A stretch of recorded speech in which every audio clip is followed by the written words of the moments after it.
Hi viewers, இன்றைக்கி நம்ம பார்க்க போகிறது சோற்றுக்கற்றாழை. சோற்றுக்கற்றாழையோடைய மருத்துவ குணம் என்னென்னா, சூரியன்லேருந்து வரக்கூடிய புற ஊதா கதிர்கள் நம்ம மேலே படுவதனால தோல் நோய் இது தவிர்க்கும். நம்ம முகத்தோட்டத்தில் பிசுபிசுப்பான எண்ணெய் படலம் இருக்கிறத இதோட ஜெல்லை எடுத்து நம்ம முகத்தில் அப்ளை பண்ணி 1/4 மணி நேரம் கழித்து இது முகத்தை கழுவி வந்தால் முகத்தோற்றம் பொலிவு பெறும்.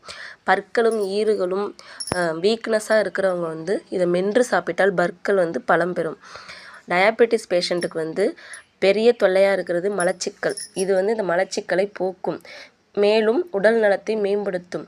இந்த சோற்றுக்கற்றாழையில் நைட்ரிக் ஆசிட் அதிகமாக காணப்படுவதால் நோய் எதிர்ப்பு சக்தி அதிகமாக இருக்கும். இதோட தோலை நீக்கிட்டு சோற்றுக்கற்றாழை ஜெல்லை எடுத்து அதோடு சேர்த்து கொஞ்சம் சர்க்கரை சேர்த்து ஜூஸ் சாப்பிட்டு வந்தால் உடல் சூடு குறையும். இரத்தத்தில் சர்க்கரையோட அளவை இது குறைக்கும்.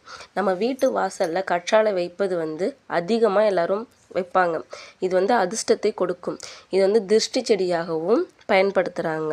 பெண்களுக்கு உடல் சூட்டினால் முடி கொட்டுதல், அந்த வேரோட கலுண்டு வர்றது, அடர்த்தியாக முடி இல்லாமல் இருக்கிறது, அதுக்கு இந்த சோற்றுக்கற்றாழை மிகவும் பயனுள்ளதாக இருக்கிறது.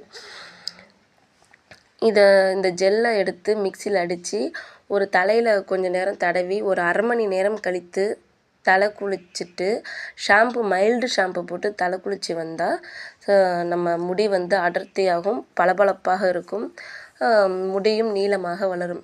இந்த தகவல் உங்களுக்கு பயனுள்ளதாக இருந்தால் நம்ம சேனலை சப்ஸ்கிரைப் பண்ணுங்கள்.